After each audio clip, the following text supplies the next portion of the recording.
నమస్తే, welcome to legend TV. This is Bhanu. ఏదైతే పహల్గామ్ లో జరిగిన దాడి దాదాపు 26 మందికి పైగా చనిపోయారు, ఎంతో మంది కూడా గాయాలైనాయి. అలాగే దీనికి సంబంధించి అసలు భారత్ ఎట్లాంటి నిర్ణయం తీసుకోబోతుందని చెప్పేసి కూడా దేశమంతా కూడా ఎదురు చూసిన పరిస్థితి. అటు హిందువులు కావచ్చు, ఇటు ముస్లిమ్స్ కావచ్చు, దీనికి సంబంధించిన క్రైస్తవులు కూడా అందరూ కూడా ఎదురు చూశారు.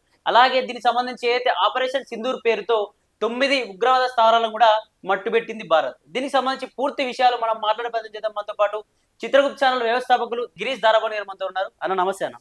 నమస్తే. అన్న ఏం చెప్తారన్న, ఏదైతే పహల్గామ్ లో దాదాపు 26 మందికి పైగా చనిపోయారు, నిజంగా ఏదైతే మినీ స్విట్జర్లాండ్ కూడా పిలుస్తారు, అందులో చాలా మంది కూడా చనిపోయారు.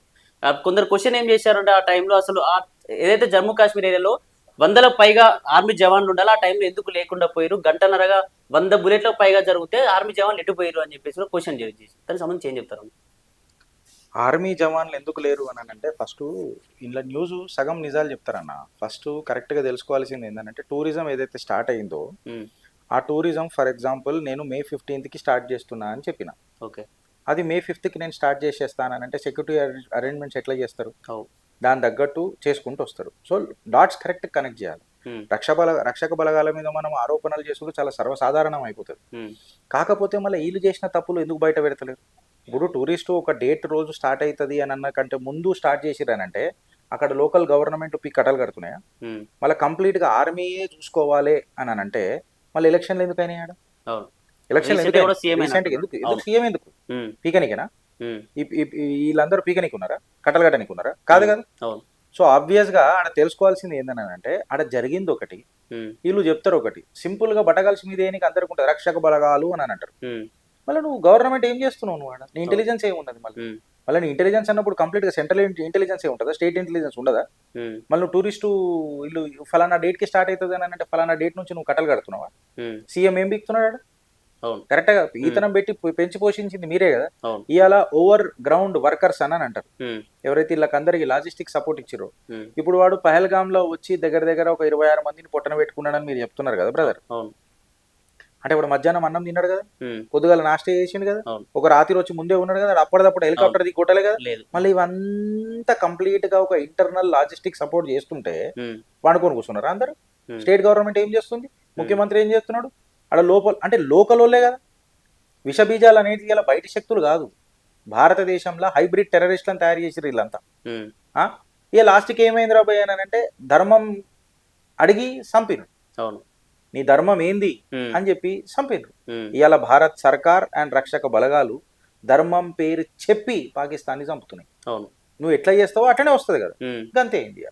ఓకే, గట్ల అంటే దానికి సంబంధించి 26 మంది కూడా చనిపోయారు. నిజంగా ప్రతీకారం తీర్చుకున్నట్టే అనుకోవచ్చా? ఈ 9 ఏదైతే ఉగ్ర స్థావరాలు ఉన్నాయో వాటిని లేపేసారు, మొత్తం తుదిముట్టేసేసారు. నిజంగా వాళ్ళందరికీ ప్రతీకారం తీర్చుకుందని అనుకోవచ్చా దానికి సంబంధించి? ఇది ప్రతీకారం అనే సమస్యనే కాదు, ఇంకా మొదలెట్టలే భారత్. ప్రతీకారం అనేది కానే కాదు. నిజంగా చెప్తే ఏదో కారం జల్లిరు వాళ్ళ కళ్ళల్లో. ప్రతీకారం ఇది కానే కాదు. ఈసారి పాకిస్తాన్కి ఇంకా గట్టి సబ్బకు వస్తుంది.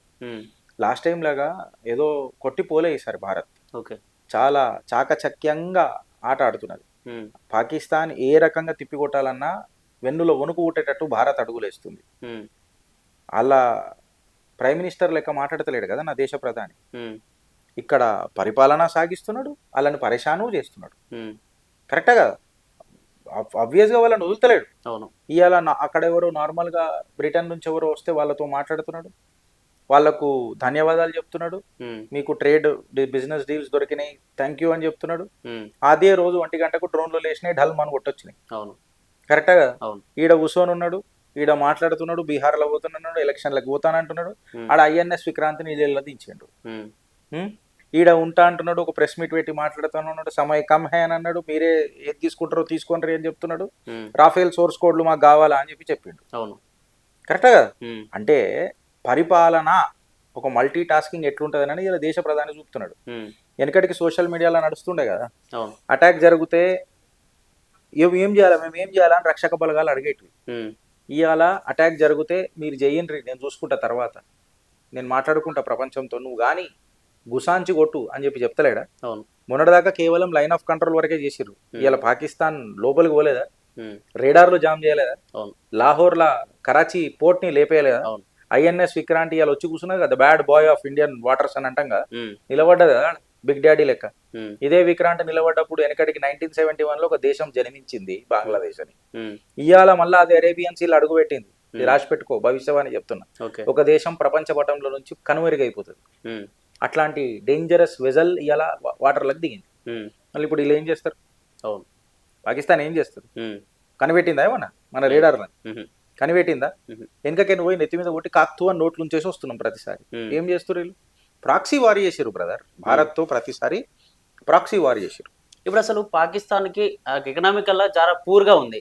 ఎకనామికల్ పూర్ ఉంది. ఎవరు దానికి తోడ్పాటుగా ఉంటారు? ఎందుకు అంత బలం ఉంటుంది దానికి? అణుబాంబులు కొనడానికి కావచ్చు, దేనికైనా. ఎకనామికల్ గా పూర్ లేదు, ఉమ్, బిచ్చం బతుకులు. కరెక్ట్ వర్డ్ వాడరు. ఓకే. అచ్చ తెలుగులో బిచ్చం బతుకులు అంటారు. ఏమంటారు? మీ నోట కూడా ఇంట మంచిగా ఉంటది నాకు. ఓకే. బిచ్చం బతుకులు. ఓకే. ఈ బిచ్చం బతుకులతో నువ్వు పూర్ అని అంటే ఎట్లా? ఉమ్. అంటే ఎవరు సపోర్ట్ చేస్తున్నట్టు మరి ఆ బిచ్చం ఎవరు ఏం సపోర్ట్ బతుకులు? చేస్తలేరు బ్రదర్. ఎట్లుంటదని అంటే ప్రతి ఒక్కళ్ళకు మనకి ఏముంటది అంటే శరణ మురిగి భరణ మసాలా అని అన్నట్టు ఉంటది. అట్లా చేయలేం యుద్ధం అంటే. ఓకే. ఇప్పుడు మన గిరీష్ యుద్ధం నువ్వే సంబరాలు చేసుకున్నావు, నువ్వే డాన్స్ ఆడినావు, మళ్ళీ నువ్వే యుద్ధం వద్దంటున్నావు అని అంటే యుద్ధం నేను వద్దానని అంటలేను. సమయం వచ్చినప్పుడు కొట్టాలి. నువ్వు ఉట్టప్పుడు పోయి కొట్టినావు అనుకో 100 బుల్లెట్లు కొట్టాల్సి వస్తుంది. బట్ అదే ప్లాన్ చేసి కొట్టినావు అనుకో 5 బుల్లెట్లు సరిపోతాయొచ్చు. ఒక్కొక్క బుల్లెట్ కాస్టే కదా. అది నా మీదనే భారం పడుతుంది కదా. దేశం ఎవరిది? ఇవాళ ప్రతి భారతీయుడు గర్విస్తున్నాడు, గర్వంతో చెప్తున్నాడు ఏమనని, నేను కట్టిన ట్యాక్స్ పైసలు కరెక్ట్ గా ఉపయోగిస్తున్నది నా సర్కార్ అని చెప్తున్నదా లేదా? ఒక్కొక్కడికి పైజామా నాడలు కట్టుకునే పైసలే వాళ్ళ దగ్గర. ఆలయాలు వచ్చి మన మీద మరణకాండ చేస్తానంటే మనం ఊకుటమా? తిప్పి కొడుతున్నామా లేదా? ఇవాళ ఎట్లా కొడుతున్నాం తిప్పి? యుద్ధాన్ని ఆపడమే పెద్ద యుద్ధం, నేను ఒప్పుకుంటా. బట్ యుద్ధమే కావాలని అంటుడు కదా. మళ్ళీ అడిగి పరిచయం చేద్దామా వద్దా? ఈ నయా భారత్ రేపు మహాభారత్ కావాలనంటే యుద్ధం పరిచయం చేయాలన్నా వద్దా? యుద్ధం పరిచయం చేయాలన్నప్పుడు జిందగీ మొత్తం కొట్టాడుకుంటా పోతావా? లేదు. 14 సంవత్సరాల వనవాసాన్ని 18 రోజులలో ఖతం చేసిండు కదా. ఎట్లా చేసిండు? కోసిండు. కొయ్ అని చెప్పి మనం కేక్ కోసేటప్పుడు పెట్టుకుంటాం కదా పాట, అట్లా ఎట్లా కోసిండు ఒక్కొక్కని? అట్లా కోస్తున్నాడు ఒక్కొక్కని. ఇది మనం అర్థం చేసుకోవాలి. ఓకే. అంటే దీని వెనుక నిజంగా చైనా ఉంది అని చెప్పేసి కూడా కొంచెం ప్రచారం నడుస్తుంది. నిజమేనా? దీనికి సంబంధించి ఏదో యాపిల్ సంబంధించినటువంటి కంపెనీల గురించే కావాలనే పాకిస్తాన్ రెచ్చగొడుతుంది ఇండియా పైకి అని చెప్పేసి. ఇప్పుడు రెచ్చిపోయే దేశం కాదు భారత్. చాలా ఎట్లానంటే ఓపిక ఉన్న దేశం. బట్ ఆ ఓపిక ఉన్నది కదా అని చెప్పి భారత్ దగ్గరకు వస్తే ఇలా ఊపిరి తీసే దేశం కూడా భారత్ అయింది. అయితే యుద్ధం అననే కాడికి వచ్చినప్పుడు ఏమవుతుంది అంటే బ్రదర్, అంటే నేను పెద్ద డిఫెన్స్ ఎక్స్పర్ట్ని కాదు, అట్లా అని చెప్పి నేను పెద్ద లాజికల్ అనలిస్ట్ కూడా కాదు. నేను ఇలాగ ఒక భారతీయుడినే. నాకు అర్థమైంది, నేను చెప్పగలుగుతా. ఇప్పుడు ఎట్లుంటుంది అని అంటే యుఎస్ ట్రేడ్ వార్ నడిపిస్తుంది. ఫర్ ఎగ్జాంపుల్, నేను ఈ వస్తువు అమెరికాకి కొంటా, ఈ వస్తువు నా దగ్గరికేని అమెరికాకు ఉంటుంది. నేను దీనికి టారిఫ్ అయ్యా, నువ్వు దీనికి టారిఫ్ అయ్యకు అని చెప్తున్నాడు అమెరికా వాడు. ఎందుకు అట్లా ఇస్తాడు అని అంటే ఆయనకు అమెరికా గ్రేట్ చేయాలని ఉంటుంది, నీకు నీ భారత్ని గ్రేట్ చేయాలని ఉంటుంది. ఆయనకు నువ్వు కరెక్ట్ అయితే ఆయన జాగాలు ఆయన కూడా కరెక్ట్. అయితే ట్రేడ్ వార్ జరుగుతున్నప్పుడు ఏమవుతుంది అని అంటే బ్రదర్, ఇప్పుడు కంపెనీలు కొన్ని చైనా వదిలిపెట్టి భారత్కు వచ్చే సంకేతాలు మనకు చాలా కనబడుతున్నాయి, కొన్ని వచ్చినాయి కూడా. ఈ తరుణంలో సడన్ గా నీకు యుద్ధ మేఘాలు భారత్లా జమాంచినాయి అనుకో, ఈ కంపెనీలు వస్తాయా? బయటికి వస్తాయా? దేశాన్ని ఉన్నకాడ మంచుకుందాం రాబాయ్, ఇప్పుడు ఎందుకు భారత్లో ఎదుగుకు వస్తున్నామని. ఈ ఆపర్చునిటీ ఎవరికి ప్లస్ పాయింట్ అవుతుంది? చైనాకి అవుతుంది. అవును. చైనా భారత్ని వ్యతిరేకిస్తుందా అని అంటే, ఇప్పుడు నేను ఒక క్వశ్చన్ అడుగుతా, పాకిస్తాన్ భారత్తో దోస్తీ చేస్తుందా? లేదు, ఎట్టి పరిస్థితుల్లో చేయదు. నీ కళలో కూడా, పగటి కళలో కూడా రాదు. పాకిస్తాన్ నా పెద్దన్నాన్ని ఓడి పిలుస్తాడు, చైనా అని పిలుస్తాడు. చైనా భారత్కి ఏమైనా సపోర్ట్ చేస్తుందా? లేదు. డైరెక్ట్ కాంపిటీషన్ అని తెలిసిన తర్వాత చెయ్యదు. చైనా వాడు రేపు బతకాలన్నా, గ్లోబల్ సౌత్ లా చైనా వాడు బతకాలన్నా భారత్ నాశనం కావాలి వాడికి. వన్ జీడిపి ఇలా ఏదైతే $19.6 ట్రిలియన్ ఏదైతే ఉంటుందో అది అఖండగా ఉండాలనంటే భారత్ దెబ్బతినాలి. భారత్ యుద్ధానికి పోవాలి. యుద్ధానికి పోతే భారత్ అప్పుడు ఎట్లుంటది? ఇప్పుడు ఏదైతే టారిఫ్, మనము ట్రంప్ ఒక మాట అన్నాడు, మీకు ఒక మాట చెప్తున్నా. ఓకే. నా మిత్రుడు మోదీ చాలా టఫ్ నెగోషియేట్ చేస్తాడు, బాగా బేరమాడతాడు అబ్బా నా మిత్రుడు అని అన్నాడు. అంటే ట్రంప్ ఒప్పుకుంటున్నాడు కదా, దేశ హితం కోసము మోదీ ఏడదాకానైనా పోతాడు, ఎవరితోనైనా పంచాయతీ పెట్టుకుంటాడు. అది క్లియర్ కట్ మెసేజ్ ఇచ్చిండు కదా. ఇప్పుడు యుద్ధం జరిగితే మనకు మెటీరియల్ కావాలి కదా బాగా, అది ఫుడ్ మెటీరియల్, రా మెటీరియల్ అయినా మనకు కావాల్సిందే ఉంటుంది. ఎందుకంటే యుద్ధం అట్లా ఆహుతి, అది యజ్ఞానంలో ఆహుతి ఎట్లా పోతుందో యుద్ధంలో అట్లనే ఆహుతి ఇవ్వాల్సి వస్తుంది పైసలు. అది అప్పుడు ఆ టైంలో నువ్వు బేరం ఆడగలుగుతావా? వాడు నీ నాజుక్తనం చూసుకొని 100 రూపాయలు 1000 రూపాయలు అంటాడు. అవును. నువ్వు పెట్టాలన్నా వద్దా? పెట్టాలి తప్పకుండా. ఆ భారం ఎవడి మీద పడుతుంది? ప్రజల మీద పడుతుంది. అయితే మళ్ళీ నువ్వు పాకిస్తాన్ మనం కొట్టిపోతే ఊకోవాలన్నా గిరీష్ అని అంటే ఊకోలే కదా. ఏడ కొట్టాలన్నా కూడా కొట్టుడు షురువు చేసిండు, ఏడ నరకాలన్నా కూడా నరకుడు షురువు చేసిండు, అన్ని రోడ్డు మీదకి తీసుకొని వస్తున్నాడు. సో అల్టిమేట్ గా ఇలా ప్రతి భారతీయుడు గర్వించే దగ్గరనే యాక్షన్ తీసుకున్నాడు కదా. అవును, సమయ కమ్ హై, ఆమె జవాబు దేనా యార్, కరారా జవాబు దేనా అని అన్నాడు. ఇచ్చిండా లేదా? ఇస్తున్నాడా లేదా? నీళ్ళాపే ఇటు భారత్ యొక్క ప్రతిభను ముంగటికి తీసుకుపోయే. అవును, ఇవాళ అమెరికా కూడా ఆమె పాకిస్తాన్కి ధమ్కి ఇచ్చే ఆడ దగ్గర దగ్గర 9 స్థావరాలల్లా 24 లొకేషన్స్లల్లా 25 నిమిషాలల్లా 9 పాయింట్లల్లా భీకర యుద్ధం చూపించిండు. అవును, 1 గంటకు జెట్ ఫైటర్లు ఎగిరి 2:30కు వచ్చి జెట్ ఫైటర్ ఇంజన్లు బంద్ చేసుకొని హాయిగా గుసున్నారు పైలట్లు. అంటే ఈ ఆపరేషన్ ఎంత నాజూగ్గా ప్లాన్ చేసి ఉంటారు. కానో కబర్ లేదు రేడార్లు, పాకిస్తాన్ రేడార్లకు కానో కబర్ లేదు. నువ్వు తిని పండుకొని పొద్దుగాల బాత్రూంలోకి పోయి వచ్చే లోపల భారత్ దాడి చేసిందని తెలిసింది. దాని తర్వాత నీ విదేశాంగ మంత్రి, దాని తర్వాత మీ నేషనల్ సెక్యూరిటీ అడ్వైజరు, ప్రపంచ దేశాలలో ఎవరైతే భారత్ మిత్రపక్షాలు ఉన్నాయో వాళ్ళకి ఫోన్ చేసి చెప్పిర్రు, మేము పగలగొట్టిన వాళ్ళది తీవ్రవాద దాడులు చేసినాం, ఇగో ఇవి ప్రూఫ్ పాకిస్తాన్ అడుగురు. ఏదైనా దేశం ఉన్నదా ఇట్లా చెప్పి తన్ని లాద్దన్ని అలా నోట్ల కాకరి చుంచి బయటకు వచ్చి ప్రపంచానికి మేము చేసినాం ఇప్పుడు డంకేపే చోట ఎవడరా మాట్లాడరు? ఇది కదా భారత్. ఇది కదా వెనకటికి మనం చూసిన భారత్ కూడా ఇదే కదా. ఇప్పుడు చూస్తలేమా విశ్వగురు భారత్ అని చెప్పలేవా? ఇప్పుడు ఇదే కదా నీ మోదీ చేసింది. ఇప్పుడు నన్ను అంటారు అందరు అందుభక్త అని అంటారు. నేను అందుభక్తునే, నేను చెప్తున్నా నేను అందుభక్తునే. అందుభక్తిలో నాకు దేశభక్తి కనబడుతుంది కదా బ్రదర్. నా దేశాన్ని ప్రేమించినప్పుడు నేను ఎవరైనా ప్రేమిస్తాను. ఈ దేశంలో లేకపోతే నువ్వేడు ఉంటావు, ఈ దేశం లేకపోతే నేను ఎందుకుంటా? నువ్వు నా దగ్గర కూర్చొని ఇంటర్వ్యూ తీసుకుంటావు. అవును, కరెక్టే కదా. అంతే ఆబ్వియస్ గా నేను పెట్టి ఇన్ని రోజులు ఆయన చిత్రగుప్తు ఎన్నడు రాలే. ఇవాళ ఎందుకు వచ్చినావు? లోపల ఎన్నో నీ దగ్గర మంట మండుతున్నది కదా నా దేశం అని వచ్చినావు కదా. కరెక్టే కదా. ఇది మనం మాట్లాడాలన్నా వద్దా? మాట్లాడాలి. మళ్ళీ ఇది ఓడి చేస్తున్నాడు. వెనకటికి ఏం చేయాలా అని చెప్పి షేర్వానీలు మార్చుకొని ప్రెస్ మీట్లు పెట్టిన రోజులు కాంగ్రెస్ పార్టీలో. బట్ ఈయన షేర్వానీలు వేస్తాడు కానీ మందికి పరేషాన్ చేస్తున్నాడు పాకిస్తాన్ అని. కరెక్ట్ గా కొడుతుండాలి, ఫటాఫట్ కొడుతున్నాడు, ఉల్టా హాత్ పచ్చకడు కొడుతున్నాడు. అలా కొడుతున్నాడా? మరి పాకిస్తాన్ అలా బ్యాక్ ఫుట్ లో పెట్టుడు కాదు, మొత్తానికి నాశనం పట్టించేసాడు. ప్రపంచ దేశాలలో దానికి బిచ్చం పుడతలేదు, బిచ్చం వేసే పరిస్థితులలో లేరు. ఏడు తలకాయలు పెట్టుకుంటారు బదరాలు.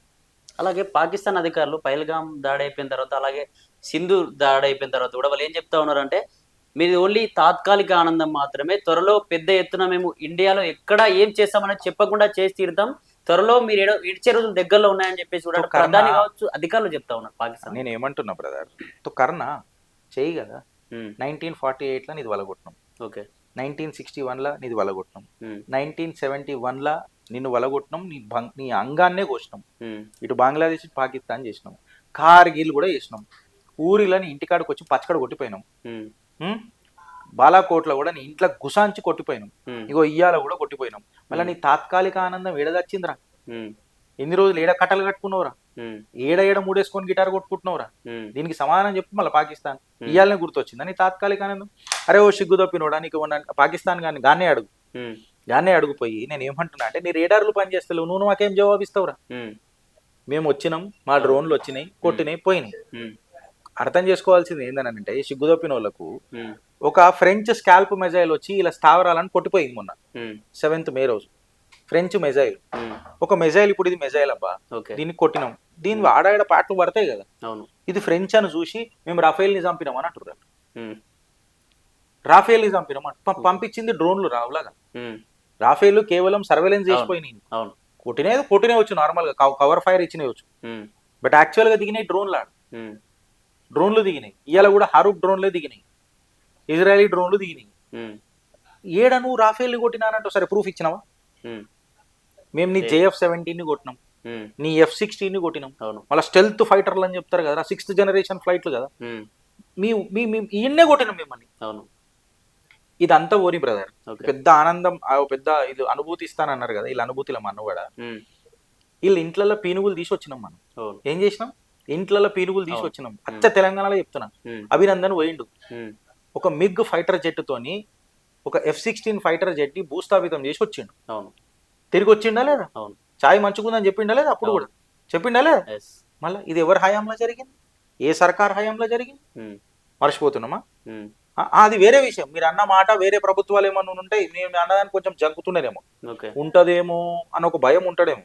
బట్ ఈ ప్రభుత్వం ఉన్నది, ఈ రక్షక బలగాలు ఉన్నారు, ఏం ప్రిసిషన్ చూస్తున్నారా మీరు? ఎగ్జాక్ట్ గా కొట్టి తల్మని కొట్టొస్తున్నారు. అరే మసూద్ అజర్ గాడు మనని చంపి ఏడ్చిండే ఇన్ని రోజులు, ఇలా మసూద్ అజర్ ఏడుస్తున్నాడు బ్రదర్. అవును, ఇలా మసూద్ అజర్ ఏడుస్తున్నాడు. దీనికంటే ఇంకా నిదర్శనం ఏం కావాలి? ఆడేం తిరిగి కొడతాడు? ఒక మాట అడుగుతున్నా, ఇంట్లో గుసాంచి మసూద్ అజర్ కొట్టినోడు కూడా ఉన్నాడు అయిపోదాకా? లేదు. మరి ఇదంతా ఎవరు చేసిరు? ఇదంతా ఎవరు చేసిరు బ్రదర్? నారీ శక్తి, నారీ శక్తి. ఇది నువ్వు ఔరత్ అని అన్నావు, మేము శక్తి అని అన్నాం. ఇగో ఇది నా సనాతనం, పుణ్య సనాతనం నిత్య నూతనం మమతల హోమం నా సనాతనం అని ఊకేనే అనలే ఎవరు. ప్రేమించే దగ్గర ప్రేమించినాం, నాటకాలు చేస్తే ధర్మ హింస తదైవచ అని చీరినం. చీరిన రోజులు ఉన్నాయి, నేను ఆకట్టుకున్న రోజులు కూడా మా దగ్గర ఉన్నాయి. సో భారతిని నువ్వు రకరకాలుగా ఇంటర్ప్రిట్ చేసినావు, మా పరాక్రమాన్ని నువ్వు క్వశ్చన్ మార్క్ పెట్టినావు. ప్రపంచ దేశాలల్లో ఏం చేస్తారులే వీళ్ళు గులాంలు అని చెప్పి పెట్టినావు, బట్ వీళ్ళు గులాబ్ జాములు కూడా వలగొడతారు అని చెప్పి ఇప్పుడు చూపించినాం కదా. అంటే ఆడవాళ్ళ బొట్టులు చెరిపేసినందుకు ఆడవాళ్ళతోనే పాకిస్తాన్ అంటించారు అనుకోవచ్చు అన్నది. ఆడవాళ్ళ బొట్టులు జరిపేంత జిగర్లదము యమధర్మరాజుకే లేకుండా. సతీ సావిత్రి కథ మర్చిపోయినావా బ్రదర్? పసుపు కుంకులం కోసము యమధర్మరాజుని ఆడ కూసోబెట్టింది ఆమె. ఏ జరసేపు కూసో, నువ్వు టైంపాస్ చేయకు, కాదు కూసో బ్రదర్ అని చెప్పింది ఆమె. ఇసుంటి మహా పవిత్ర పావనమైన మహిళలు పుట్టిన నేల ఇది సాక్షాత్తు. ఈడ మహిళ అని అంటే మీరు ఇజ్జత్ లేకుండా మాట్లాడతారు భయ్.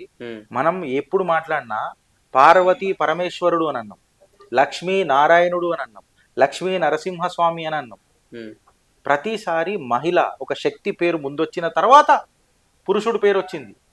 ఈ అరుదైన గౌరవం ఏదైనా ధర్మంలో ఉన్నదా? ఏదైనా ధర్మంలో ఉన్నదా? అసుంటి ధర్మం నువ్వు సింధూర్, ఆ సింధూర్లో కూడా ఎన్ని రాజకీయాలు చేసిరు ఇప్పటిదాకా? ఎవరో ఆమె పేరేదో ఉన్నది, ఇప్పుడు నాకు గుర్తొస్తలేదు. ఆమె ఆ సింధూర్ అని పెడతారు. ఆ సింధూర్ అంటే ఏంది, సింధూర్ అంటే ఏంది అని పచ్చిగా చెప్పమంటే పచ్చిగా చెప్తా, నా లాంగ్వేజ్ సభ్యతంగానే ఉంటది, బట్ పచ్చిగా చెప్పమంటే చెప్తా. ఇప్పుడు మనం పోయినాక కడుక్కోమా? నువ్వు ఓ మళ్ళా యుద్ధం అవసరమా అని మాట్లాడతారు వీళ్ళంతా. నువ్వు యుద్ధం అవసరమా అని అంటే పోయిండు, దాన్ని కడగాలి వద్దా? వాసన మనకే వస్తుంది కదా బ్రదర్, అబ్సల్యూట్ గా. సో ఈ సెన్సిటివ్ టాపిక్లలో కూడా కంటెంట్ వెతుక్కొని వ్యూస్ అలా డాలర్లు వెతుక్కుంటారు చూడు, ఇలా బతుకులని ఏమనాలి? సంపాదించే దగ్గర మస్తున్నాయి కదా దారులు, ఇంట్లో కూడా కకృతి పడేటోళ్ళని ఏం మాట్లాడతాం? ఇది ప్రాబ్లం. ఇక్కడ సింధూర్ ఆపరేషన్ ఇది ఎందుకు ఉంటది? మన సింధూర్ దగ్గరకు వచ్చిర్రా అని అంటే, సింధూర్ దగ్గరకు వచ్చిరు కదా, చెప్పిరు కదా, మోడీకి చెప్పని అన్నారు కదా, మన మోడీకి తెలిసింది కదా. మళ్ళీ ఏం చేసిండు మొగోడు? ఆన్సర్ ఇచ్చేసిండు. మొగోడు ఏం చేసిండు మళ్ళీ చూస్తలేవా? అరే మీ బతుకులు ఎంతరా, మీ పిల్లలు మీకు రాషన్లు పెడుతున్నారా భయ్? 22 మంది పాకిస్తాన్ నుంచి ఇండియాకి వచ్చి 100 మందిని అన్నారట. అంటే వీళ్ళు మా సాలేగాలే కదా, సాలేగాల కదా, అబ్సల్యూట్ గా. మళ్ళీ మీరు మా దగ్గరకు వచ్చి మీరు పిల్లలను పోషించలేకపోతే మీ పిల్లలు భారత్లోకి వచ్చి మీకు రేషన్ పంపుతున్నారు మీ ఇంటికి. ఇది మీ అరుదైన గౌరవం మీరు ఇచ్చేది. అదే మా దగ్గర చూడును, ఒక శక్తి స్వరూపినిలై అటాక్ చేసి ప్రెస్ మీట్ పెట్టి ఇది మా భారత్ శక్తి అని పరిచయం చేస్తున్నారు. దగ్గర 14-15 దేశాలలో ప్లానింగ్ ఎగ్జిక్యూట్ చేసిన మహిళలు, చిన్న చిన్న పొరగల మజా కాదు అది, ప్లానింగ్ ఎగ్జిక్యూట్ చేసిన మహిళలు. మన చరిత్ర వెనుకటికి 7 తరాలకు తీసుకున్నా, కొన్ని జన్మలకు తీసుకున్నా, ఇప్పుడు 3 తరాలకు ముంగటికి పోయినా అరుదైన గౌరవం మహిళకి ఇచ్చింది. ఇది మన కెపాసిటీ, ఇది మన కాంపిటెన్సీ. వాళ్ళు ఏదో మాట్లాడతారని మనం దాన్ని తీసుకోలేము. ఓకేనా, మీరు చెప్పినట్టుగా పాకిస్తాన్ వెనుకబడిపోయింది ఆర్థికంగా, నిజంగానే పిచ్చ బతుకు అని అనుకుంటే ఇండియా త్వరలో ఇట్లాంటి యుద్ధాలు ఏమైనా వచ్చినప్పుడు రైఫిల్స్ కానీ కొనడానికి ఆస్కారం ఉంటుంది. నిజంగా మళ్ళీ త్వరలో యుద్ధం అయిపోయిన తర్వాత ఏమైనా ఆర్థికంగా వెనుకబడిపోయే ఛాన్స్ ఏమైనా ఉందా ఇండియాకి? యుద్ధం అనేది ఎఫెక్ట్ ఖచ్చితంగా ఉంటుంది బ్రదర్. ఎందుకు ఉండదు? అవును, ఇప్పుడు నువ్వు మీ ఆఫీస్కి ఎన్నిటికి వచ్చినావు, పుణ్యానికి వచ్చినావా? లేదు. ఖచ్చితంగా నీ డీజిల్ పోయాలా, నీ కార్లో డీజిల్ పోయాలా, నువ్వు రావాలి, ఖచ్చితంగా ఖర్చు ఉంటుంది. ఓకే, బట్ ఆ ఖర్చును నువ్వు ఎంత తక్కువ చేసి వస్తున్నావు అని అనేది లాజిక్. నీకు అర్థమవుతుందా? యుద్ధ నీతి అని అంటారు దాన్ని, వార్ స్ట్రాటజీ అని అంటారు. లేకపోతే ఇప్పుడు పాకిస్తాన్ వెనకటికి ఏం చేసింది? 1948లో నార్మల్ మిలిటరీ వార్ చేసింది. 1961లో కూడా మిలిటరీ వార్ చేసింది. 1971లో కూడా నీతోని మిలిటరీ వార్ చేసింది.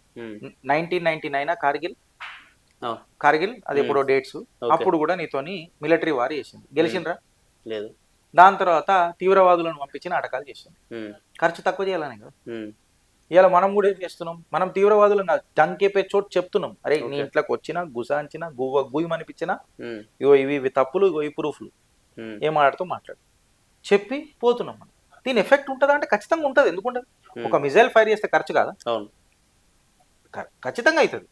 కాకపోతే నువ్వు గర్వపడాల్సిన విషయం ఏందనంటే, నువ్వు కట్టిన ట్యాక్స్ దేశానికి ఉపయోగపడ్డదా, దరిద్రులకు ఉపయోగపడ్డదా అని అనేది నీ గర్వం, నీ గర్జన, నీ గౌరవం ఉండాలి. ఓకే, డబ్బు ఖర్చు అవుతుంది, మళ్ళీ నువ్వు ఎందుకంటావు ఓ కొట్టాలు చేయాలని అంటే ఊకనే అవుతుందా? అవును. నీకు రాఫేల్ కావాలంటే ఊకనే వస్తుందా? లేదు. మరి కరెక్టే కదా. అవును. మనం వెనకటికి యుఎస్ని అడుగుతుండే ఏం చేయాలి, ఏమన్నా మాకు సహాయం చేస్తారా అని అడుగుతుండే. ఇప్పుడు నువ్వు తమాషా చూడు మేము ఇది చేసినాం అని చెప్తున్నాం. ఇప్పుడు ఏది కావాలి, ఎట్లాంటి భారత్ కావాలి, ఎట్లాంటి భారత్ కావాలి బ్రదర్? ఈ భారత్ కావాలనా, వెనకటి భారత్ కావాలని నువ్వు అది ఆలోచించాలి. కరెక్టా కదా. మరి ఇవాళ ఎవడన్నా భారత్ గురించి ఆలోచించాలని అంటే, చైనా వాడు మాట్లాడుతుండ ఓ నేను సపోర్ట్ చేస్తా, పాకిస్తాన్ ఖచ్చితంగా చేస్తా అని చెప్పి మాట్లాడండి. మళ్ళీ ఎందుకు వస్తలేవు? నీ ముంగట నువ్వు తయారు చేసిన 6th జనరేషన్ ఫ్లైట్ ని భూమి మీద పడేసినాం ఓ మిగ్ ఎయిర్ క్రాఫ్ట్ తో. మీకు అర్థమవుతుందా? నీ రేడార్లను జామ్ చేసి పడేసినాం, పేల్చి పడేసినాం H9Q రేడార్లు. మా డ్రోన్లు వస్తుంటే మీ రేడార్లు కనబెట్టలేకపోతున్నాం. డూప్లికేట్ మాల్ అమ్ముతాయి చైనా. చైనా మాల్ అంటేనే డూప్లికేట్ మాల్. కొట్టవా చైనా పీస్ అంటే? లేదు. మరి ఈ పాకిస్తాన్ వాడు ఉన్నాడు, అది ఈడెంత డూప్లికేటెడ్ అయి ఉండాలి? ఈయన దగ్గర 100 ఫ్లైట్లు ఉన్నాయనుకో బ్రదర్, నేను చెప్తున్నాను, ఆ 100 ఫ్లైట్లలో దగ్గర 70 to 80 పనిచేయి. ఓకే, ఆ 80 పనిచేయ కదా, 20 ఉంటాయి చైనా కాబట్టి పనిచేయ. ఇక అంతే, చైనా ఉండని ఎవడు అయ్యేదని ఉండదు, మనకేం చేసేది. 80 పనిచేయ పాకిస్తాన్ లో ఉంటాయి 20. ఆ 20లో కూడా కొంచెం మెయింటెనెన్స్ వర్కులు ఉంటాయి, ఓ 10 మిగులుతాయి. ఆ 10లో కూడా 5 ఎగురుతాయి, ఎందుకంటే పెట్రోల్ ఉండాలి కదా, పోయినకి పెట్రోల్ ఉండాలి కదా. నువ్వు గీసుంటి ఉచ్చల బతికిలేదు. గీళ్ళు ఏంది భారత్ మీద తిరిగి జవాబు కొడతారని అంటారు. నీకు వనరులు ఉండాలి కదా. తిప్పి కొడితే 4 రోజులు యుద్ధం తట్టుకోరట. తిప్పి కొడితే 4 రోజులు యుద్ధం తట్టుకోరట. ఇది పరిస్థితి. ఇంకేం చేస్తారు? ఓకే అన్న, దేశంలోని ఏ రాష్ట్రంలో ఎలక్షన్స్ వచ్చినా ముందుగా మోడీ ప్రభుత్వం ఇట్లాంటి యుద్ధాలను ముందుగానే కావాలనే తీసుకొస్తుంది ముందుకు అని చెప్పేసి కొందరు చాలా వరకు ప్రచారం జరుగుతూ ఉందన్న. దానికి సంబంధించి ఏం చెప్తారన్న? ప్రచారం చేసిన ఫస్ట్ పచ్చకడ కొట్టాల. ఒక బీహార్ ఎలక్షన్స్ కోసం దేశ ప్రజలను తాకట్టు పెడతాడా అని ఆలోచన ఎంత గలీజ్ది. అని ఇంట్లో అని భార్యను, అని పెళ్ళాము, అని బిడ్డలు, అని కొడుకులో చచ్చిపోతే తెలుస్తుంది ఫస్ట్ ఇట్లాంటి ఆరోపణలు చేసినోడు. ఓకే, ఒక రాష్ట్ర ఎలక్షన్స్ అయితే గిట్లా చేస్తారు ఎవడన్నా. మళ్ళీ ఇది చేసేది ఉంటే మొన్న 2024లో చేస్తుండే కదా, 2024లో చేస్తుండే కదా బ్రదర్. ఓకే, గంప గుత్తలే కాళ్ళ లెక్క గుర్రాలు కంతలు కట్టినట్టు ఉండరు. కొన్ని మతాలు ఉన్నాయి కదా, 7-6 మతాలు, వాళ్ళ లెక్క గుర్రాన్ని కంతలు కట్టినట్టు ఉండరు వాళ్ళు. బోల్ దియా తో చాప్ దియా అని అన్నట్టు ఉండరు. అది స్టోరీ. అలాగే అన్న, మీరు పొద్దున మా న్యూస్ చదివినట్టుగా అసదుద్దీన్ ఓవైసీ ఎప్పుడు కూడా ఇండియా జిందాబాద్ అని చెప్పాలి, ఎప్పుడు కానీ పాకిస్తాన్ జిందాబాద్ అనే మాట్లాడుతూ వచ్చిండు. సడన్ గా ఇండియా జిందాబాద్ అని చెప్పిన తర్వాత మీరు ఎలా ఫీల్ అయ్యారు? ఫస్ట్ దాని గురించి ఏం చెప్తారు? అయితే అసదుద్దీన్ ఓవైసీ ఎప్పుడు పాకిస్తాన్ ఇండియా ముర్దాబాద్ అని ఎప్పుడు అనలేదు. జిందాబాద్ కూడా ఎప్పుడు అనలేదు. పాకిస్తాన్ జిందాబాద్ అని కూడా ఎప్పుడు అనలేదు. కానీ ఇలా పాకిస్తాన్ ముర్దాబాద్ అని అన్నాడు, ఇండియా జిందాబాద్ అని అన్నాడు. అచ్చే దీనికి నిదర్శనంగా మోదీ గారు ఫస్ట్ టైం మోదీ గారు 1.0లా అచ్చే దిన్ అనే స్లోగన్ తోనే వచ్చిండ్రు. నువ్వు నేను అందరం అనుకున్నాం కబాయింగే అచ్చే దిన్, కబాయింగే అచ్చే దిన్. అచ్చే దిన్ కాదు, కరెక్ట్ గా కచ్చా రాజకీయ నాయకుడు అచ్చా మాటలు మాట్లాడుతుంటే అచ్చే దిన్ వచ్చినట్టుగా. ఇవాళ ఏ ఛానల్ తీసుకో వాళ్ళంతా రైట్ వింగ్ మాటలే మాట్లాడుతారు. నా దేశం నా ధర్మం అనే మాట్లాడుతారు. ఏ పాలిటిషియన్ తీసుకో మేరా భారత్ మహాన్ అనే మాట్లాడుతారు. ఆఖరికి హమ్ భారత్ మతాకి జై నై బోలింగే అని అన్నోడు కూడా ఇలా ఇండియా జిందాబాద్ అని చెప్పి మాట్లాడుతున్నాడు. దీనికంటే అచ్చే దీని లేవా ఇక చెప్పు నువ్వు? కరెక్టాగా? అంటే మోడీ పరిపాలన ఎంత సూపర్, ఎంత సూపర్. కలుపుకొని ఇదే కదా సబ్కా సాత్ సబ్కా వికాస్ అంటే. और सबका విశ్వాస్ జీతనా అంటే ఇదే కదా. और सबके साथ प्रयास भी करना అంటే ఇదే కదా. మళ్ళీ ఇప్పుడు ప్రభుత్వం మంచిదా గలీజ్దా ఎవరు డిసైడ్ చేయాలి? ప్రజలు నిర్ణయించాలని అవుతా, అది గుర్తుపెట్టుకోవాలి.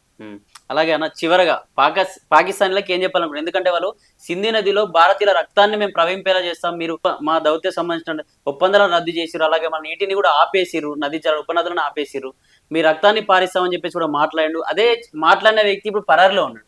దాని గురించి ఏం చెప్తాను? ఇప్పుడు ఆ ముల్లా మునీర్ గానికి చెప్తున్నాం, పరారులు ఉన్నోడిగా చెప్తున్నాం. ముల్లా మునీర్ అని పేరు, పాకిస్తాన్ జర్నల్ అడు. ఆ ముల్లా మునీర్ గాడు ఏమన్నాడంటే కశ్మీర్ మా జగలర్ వేన్లలో ఉన్నది అని అన్నాడు. ఆ నరాలల్లా జగలర్ వేన్ అని అంటే ఈ నరాలు అనమాట. ఈ నరాలు ఈడికేని బ్రెయిన్ కి కనెక్ట్ అయ్యి ఇదంతా కనెక్ట్ అయ్యేదని జగలర్ వేన్ అంటారు. కశ్మీరియత్ మా జగలర్ వేన్లు ఉందని చెప్పాడు. ఓకే, నేనేమంటున్నా అంటే నీకు కేవలం నీ జగలర్ వేన్లలో కశ్మీర్ ఉన్నది, నాకు నా అఖండ భారత్ ఉన్నది. ఓకే, నీకు పాకిస్తాన్ అనేది ఒక భూభాగం, నీకు పాకిస్తాన్ అనేది కేవలం ఒక భూభాగం. కానీ మాకు తల్లి లాంటిది, భరతమాత అని అంటాం. ఈ మిట్టికో హం మాకైతే అమ్మ అంటాం ఈ మట్టిని మనం. నీకు కేవలం పాకిస్తాన్ ఒక భూమి తుకుడా, మాకు భాగం, మా తల్లి యొక్క భాగం. నువ్వు ధర్మం అడిగి చంపినావు, నువ్వు మమ్మల్ని ధర్మం అడిగి చంపినావు, నీకు ధర్మం మా ధర్మం చెప్పి నిన్ను చంపుతాం. రక్తపాతం అని అన్నావు కదా, పాకిస్తాన్ని మట్టి గొలిపేయనీకే బ్రదర్, నాటుగా చెప్తున్నా, పచ్చిగా చెప్తున్నా. Legend TV agar uncut unedited వేస్తే ఈ మాట ఇవ్వను. ఓకే, బట్ రాజ్యాంగబద్ధంగానే చెప్తా, టెన్షన్ పడదు. మాకు బుల్లెట్లు అవసరం లేదు, ఓకే, మాకు మిజైల్ అవసరం లేదు, మాకు ఏ పెద్ద ఆయుధాలు అవసరం లేదు పాకిస్తాన్ని కొట్టనికే. భారతీయులు గట్టిగా 148 కోట్ల జనాభా ఉచ్చ వస్తే కొట్టుకపోతుంది నీ పాకిస్తాన్. సింధు నది మీద కూర్చొని 140 మంది కోటు ఉచ్చ వస్తే ఆ ఉచ్చల కొట్టుకపోతుంది పాకిస్తాన్. నువ్వు మా రక్తపదం ఏం చేస్తావురా? ఫస్ట్ నువ్వు రావాలి కదా ఇడికి, వచ్చే కెపాసిటీ నీకు ఉన్నదా? ఆ ధారాలో కొట్టుకోబోతుంది. ఓకే, పాకిస్తాన్ వాడు మనకేం ధమ్కిస్తాడు బ్రదర్? ఇది నేను చెప్పదలుచుకున్నది. ఓకే అన్న, చివరిగా ఏదైతే ఈ యుద్ధం ఎందుకు పాకిస్తాన్తో అనే వాళ్ళకి, అలాగే ఈ దేశ ప్రజలకు ధైర్యంగా ఉండడానికి ఏం చెప్పాలంటున్నారు చివరిగా? యుద్ధాన్ని నేను సెలబ్రేట్ చేస్తా. రామాయణం యుద్ధం కదా, మహాభారతం యుద్ధం కదా, అవును, యుద్ధాన్ని మేము సెలబ్రేట్ చేస్తాం. ధర్మ సంస్థాపన జరిగినప్పుడల్లా మేము సెలబ్రేట్ చేస్తాం. యుద్ధం వద్దురా అని అన్నాం, ఇన్నడా? లేదు. ఇప్పుడు పోకిరి సినిమా చూసినావు, అవును, గిల్లితే గిల్లించుకోవాలని అంటాడు. నువ్వు గెలికినావు, గీకించుకోవాలి అంతే. నువ్వు గెలికినావు, గీకించుకోవాలన్నా వద్దా? అవును. సో ఖతం, కేల్ ఖతం ఇగాడు. నువ్వు యుద్ధం కావాలన్నావు కదా, మే తుజే యుద్ధ దూంగా, అవును, చూపించినాం. అసలు ఇంక యుద్ధం ఏడ మొదలెట్టినాం బ్రదర్? మనం ఇంకా కేవలం దాగుడు మూతల దండా కోర్ పిల్లి వచ్చే ఎలక చోర్ అని చెప్పి మాట్లాడుతున్నాం అంతే. దానికే పైజామా నాడలు ఊసిపోతున్నాయి. యుద్ధం ఏడ మొదలెట్టింది? భారత్ మొదలెట్టిందా? పోయిందా? ఫుల్ కంట్రోల్లో దిగుతుందా? ఇంకా లేదు, ఇంకా ఫుల్ కంట్రోల్లో దిగనే దిగలే. ఇంకా అబ్ తుమారా బాప్ తైరావా ఓ పానీ మే, నీళ్ళల్లో నిలబడ్డది బిగ్ డాడీ ఒకటి బ్యాడ్ బాయ్ ఐఎన్ఎస్ విక్రాంత్. మళ్ళీ అది నిలబడ్డది. అది నిలబడ్డప్పుడు అది నువ్వు ఎట్లుంటది తెలుసా? దాని భీకర దాడి దగ్గర 26 జట్లు 26 జట్లను పెట్టుకుంటది లోపల, 3-4 ఘాతక హెలికాప్టర్లను పెట్టుకుంటది. ఇంత పెద్ద ఖతర్నాక్ మెషిన్ అది. మెషిన్ కదా, జీతా దాక్తా ఒక అసురాస్త్రం అది, భయంకర దాడి చేసేది. వత్తవా? అది ఎందుకు ఆవాహనం చేస్తున్నావు? ఎందుకు ఆవాహనం చేస్తున్నావు? కరెక్టా కదా? నీకు ఇజ్జత్ లేకపోయా. అసలు పాకిస్తాన్ అడు ముల్లా మునీర్ గాడు ఉన్నాడా? ఇలా కనబడుతుండ? లేదు, కనబడుతుండా? ఏదో వాళ్ళని లేపిండు, జోషు పోయిండు. కరెక్టా కదా? అంటే బలైతుండ్రు ఎవరిడ? సామాన్య జనాలు. అవును, సిగ్గులు శరాలు ఎవరికి ఉండాలి? పాకిస్తాన్ సామాన్య జనాలకు ఉండాలి. గోబర్ ధమాకులకు మన ఉంటుందా? ఇది పరిస్థితి పాకిస్తాన్. అందుకే దాన్ని పాకిస్తాన్ అన్నారు. మనని భారత్ అని ఎందుకని అన్నారు? బాధ్యత తెలిసిన వాళ్ళం, బరువు మోసేటోళ్ళం కాబట్టి భారత్ అయినాం. ఓకే, అది పాకిస్తాన్ అంతే. అట్లా దేశ ప్రజలకు ఏం చెప్పాలనుకుంటున్నాను? దేశ ప్రజలకు ఏం లేదు, మన అబ్సల్యూట్గా మన దేశ ప్రధాని నమ్మాలా, మన రక్షక బలగాలను మనం ధైర్యంగా వాళ్ళకు ఇంకా ముంగడుకోమని చెప్పాలా.